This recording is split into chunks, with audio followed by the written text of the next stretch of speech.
కర్నూలు జిల్లాలోని పోలీస్ స్టేషన్లలో ప్రజలు ఎదుర్కొంటున్న పలు సమస్యలపైన న్యాయవాదుల ప్రజాకూటమి ఆధ్వర్యంలో కర్నూలు జిల్లా అడిషనల్ ఎస్పీ హుస్సేన్ పీరాకు పలు సమస్యలపై వినతి పత్రం అందజేశారు. అనంతరం న్యాయవాదుల ప్రజాకూటమి సంఘం నాయకులు మద్దూరు సుభాష్ చంద్రబోస్ మాట్లాడుతూ కర్నూలు జిల్లాలోని పోలీస్ స్టేషన్లో అమాయక ప్రజలను విచారణ పేరుతో కాలయాపన చేస్తూ తీవ్ర ఇబ్బందికి గురి చేస్తున్నారని, ఇలాగే న్యాయవాదుల పట్ల దురుసుగా ప్రవర్తిస్తున్నారని అన్నారు. జిల్లా పోలీస్ ఉన్నతాధికారులు వారిపైన దృష్టి సారించి చర్యలు చేపట్టాలని తెలిపారు. ఇక పోలీస్ స్టేషన్లలో పోలీసులు ప్రజలకు స్నేహ సంబంధాలతో మెలగాలి తప్ప ప్రజలకు ఇబ్బందికరంగా ప్రవర్తించరాదని వారు తెలియజేశారు. పోలీసుల తీరు మారకుంటే హైకోర్టులో పిటిషన్ దాఖలు చేయాల్సిన పరిస్థితి వస్తుందని తెలిపారు.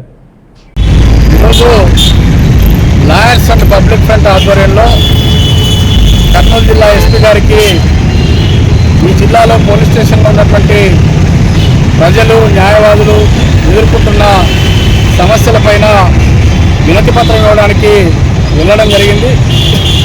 ఎస్పీ గారు లేనందువల్ల ఏఎస్పీ గారికి మా వినతి పత్రాన్ని అందించడం జరిగింది.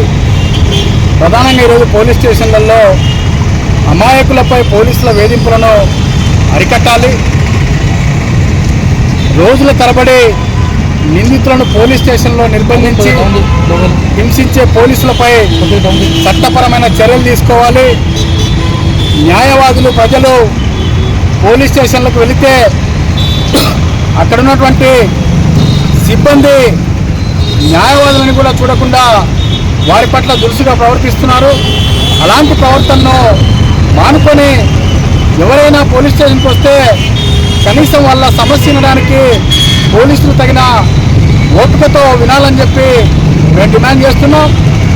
అంతేకాకుండా ఈరోజు అనేక